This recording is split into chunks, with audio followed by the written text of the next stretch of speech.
But we're going to begin, of course, with the big news from the UK today, which is digital ID, because the Starmer regime has announced a new policy, which has they've been warning about for years. Actually, let's put this on screen. Digital ID, what can we say about it? Well, here's what Starmer said about it. He said, I know working people are worried about the level of illegal migration into the country. A secure border and controlled migration are reasonable demands, and this government is listening and delivering. He said, digital ID is an enormous opportunity for the UK. It will make it tougher to work illegally in this country, making our borders secure. And he said it will also offer ordinary citizens, countless benefits, like being able to prove your identity to access key services swiftly, rather than hunting around for an old utility bill. So there you go. It's all about convenience. Well, he pushed out Lisa Nandy this morning to do the rounds on the various news programs. She's the culture secretary. Well, this is what she had to say to Sky News this morning. Well, first of all, it's not a brick card. That would obviously raise all sorts of issues across the whole of the UK. And so we're calling it what it is, which is digital ID. And the idea is that we've got a country that has for a long time been living in a digital era, but operating in an analog way. We've been looking over the last year at lots of different options and different countries and the ways that they have rolled out digital ID, including Estonia. And the major benefit of digital ID, of course, is that it makes it far easier for employers to check whether somebody has the right to work here. So for people who come here and want to work, it will be compulsory to show it. For all other UK citizens, it will be compulsory to have it, but not to show it. People will be able to choose whether they use it or not. But we think for a lot of people, you know, me included, who spend a lot of time digging out utility bills and national insurance numbers and copies of passports to prove verification in lots of different ways, that this will have a big benefit as well. So you lose your liberty in exchange for convenience. It's great stuff. And it is going to be mandatory. Some of the comments that she made this morning suggested that she was trying to deny that, but of course, she's splitting hairs there by saying that it's not going to be mandatory for UK citizens to show it, but it's certainly going to be mandatory for UK citizens to have it. Now, the response to the news has been pretty impressive, well, this petition has been running since the 4th of September, but it's really kicked off in the last 24 hours since this news broke yesterday. Well, when I looked at this at about 9 o'clock this morning, there were 650,000 signatures on it. And this screenshot I took just before we came, I guess actually probably about midday or so, or 12:15. And it was 856,000. It was about 875,000 just before I came down onto for the news program. And it's probably well over 900,000 by now. So this is going off the scales as far as a typical Parliament petition is concerned. But let's have a look then at what some of the opposition voices have been saying. So this is Nigel Farage. I saw enough during the pandemic with vaccine passports.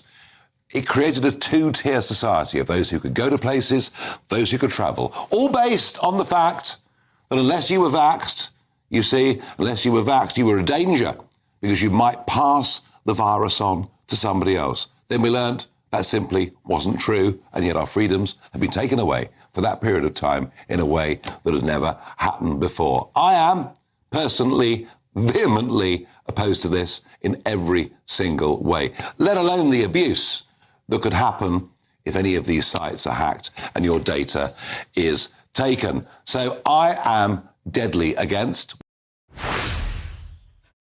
So before we move on, then, Patrick, let me welcome you to the program and just get a couple of thoughts on this. Well, straight off the bat, Mike, then thank you for having me today. It's a bit rich for Nigel Farage to be sort of throwing up opposition now after the ball has already moved down the field. He could have opposed this a while back, and he didn't say much about this as it was linked to the immigration issue. And we were warning we were warning before everybody else, okay, that we used the immigration crisis to fast track a digital ID. So in this way, and you wonder why Elon Musk is funding Tommy Robinson and Peter Thiel and all these other so-called conservatives, all these big tech oligarchs are pushing the immigration issue, the anti-Muslim issue, to get people riled up. And there is on the so-called right, and there's Keir Starmer on the so-called left saying, we are listening to the people and we want to solve the problem and deal with the immigrants, and the digital ID is a solution. I mean, this is such a Punch and Judy show, Mike. The whole left-right thing should be exposed as a total pantomime at this point. I don't know what to say.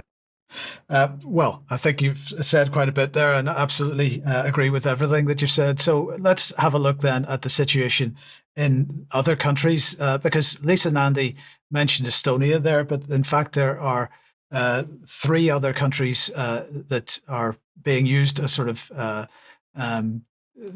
sources of authority, shall we say, for the best practice for this rollout. One is Australia, another is Denmark, and another is India. So let's have a look at each of these in turn, and we'll have a look at, since she mentioned it, we'll have a look at Estonia first. So Estonia is enhancing the security of its digital identities. This is a story from 2017 because they discovered a major vulnerability in their digital ID then. In July 2021, an attacker managed to get hold of somewhere between 280 and 300,000 identity document photographs from the state ID document database. This incident was discovered. The suspect was arrested. The system was patched, but the data was lost to the internet. And well, of course, these kinds of things happen reasonably regularly. Then if we look at Australia, beginning in 2019, there's been a large and growing number of MyGov, it's called MyGov in Australia, account takeovers and scams, so phishing scams, SIM swaps, credential stuffing, all the usual stuff, with thousands of accounts suspended and more than 10,000 reports of misuse into ID Care. Services Australia reported sharp rises in social engineering breaches in 2024, and certainly thousands, if not tens of thousands of accounts were affected. And there have been repeated waves of this between 2022 and 2025. Then we have MediSecure. This is the electronic prescription provider with government links and contracts, and they suffered a ransomware data theft incident, which affected 12.9 million Australians' prescriptions, including contact details and Medicare details. And then Services Australia and Centrelink breaches, which were highlighted in the Commonwealth Ombudsman report here on screen, keeping MyGov secure, and saying that failures to take protective action after breaches were causing growing misuse of Centrelink and Medicare-linked accounts. In Denmark then, between 2015 and 2020, a software or a configuration error, whichever, in the government tax portal led to 1.26 million personal ID numbers being exposed to third-party services and otherwise leaked. And then the local here, they ran an investigation which reported vulnerabilities that allowed attackers to guess MIT-ID usernames and to lock accounts, and that required changes to the MIT-ID system. And then the NemID system, which is the successor digital ID in Denmark, experienced major outages and crashes that caused government services to fail. And as I say, MIT-ID is gradually replacing NemID. So not so great in Denmark either.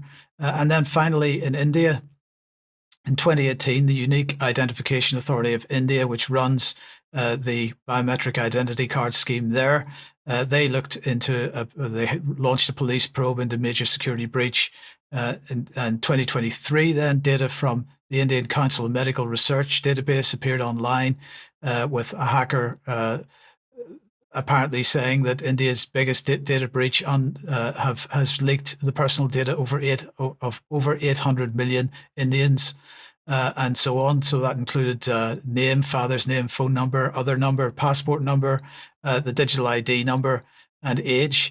And in fact, there have been dozens of data breaches related to the Unique Identification Authority of India over the past decade or so. And these 4 countries are the countries that are being used or being looked to by Britain for best practice.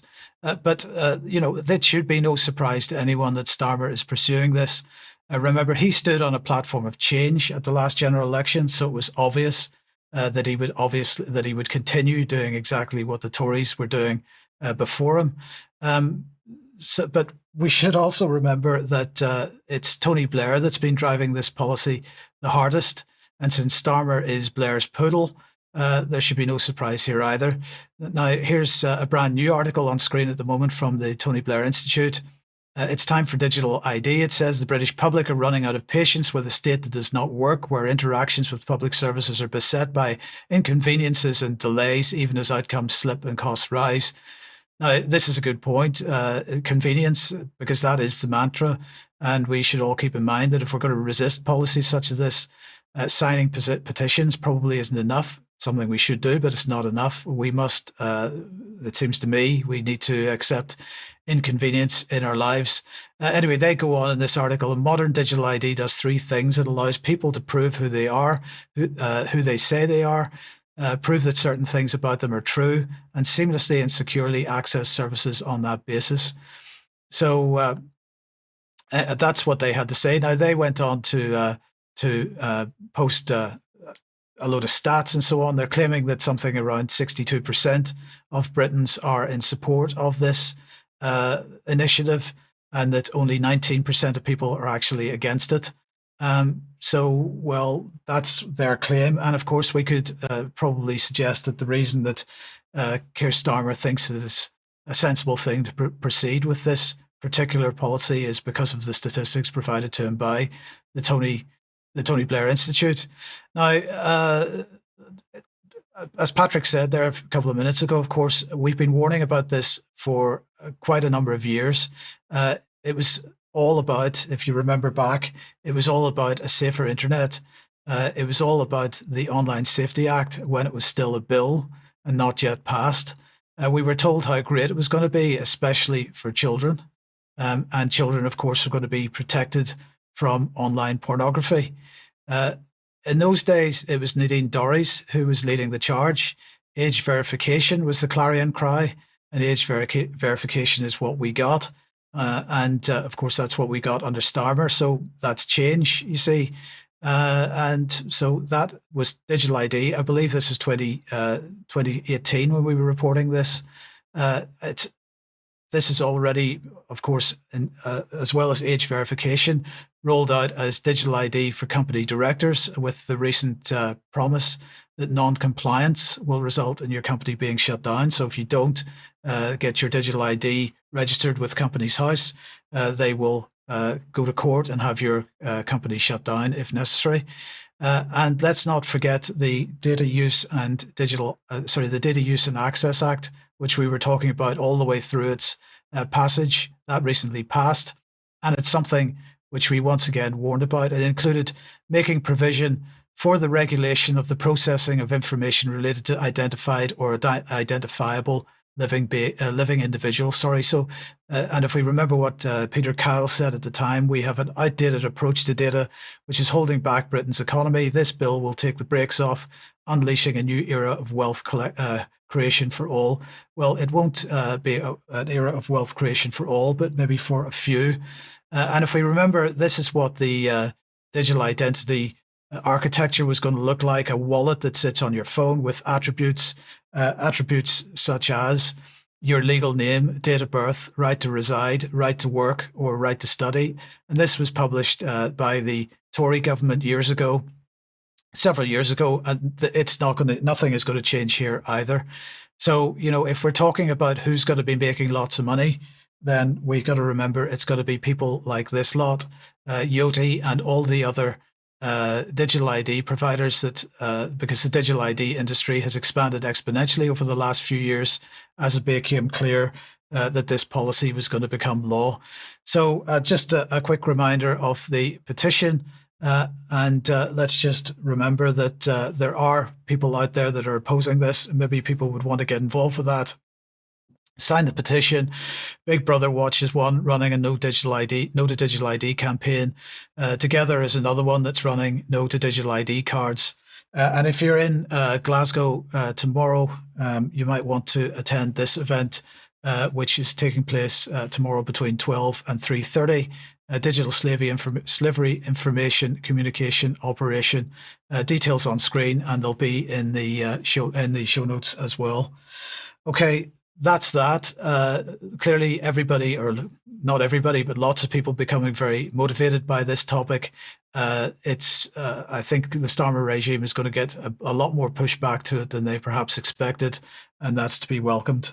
Now let's move on then.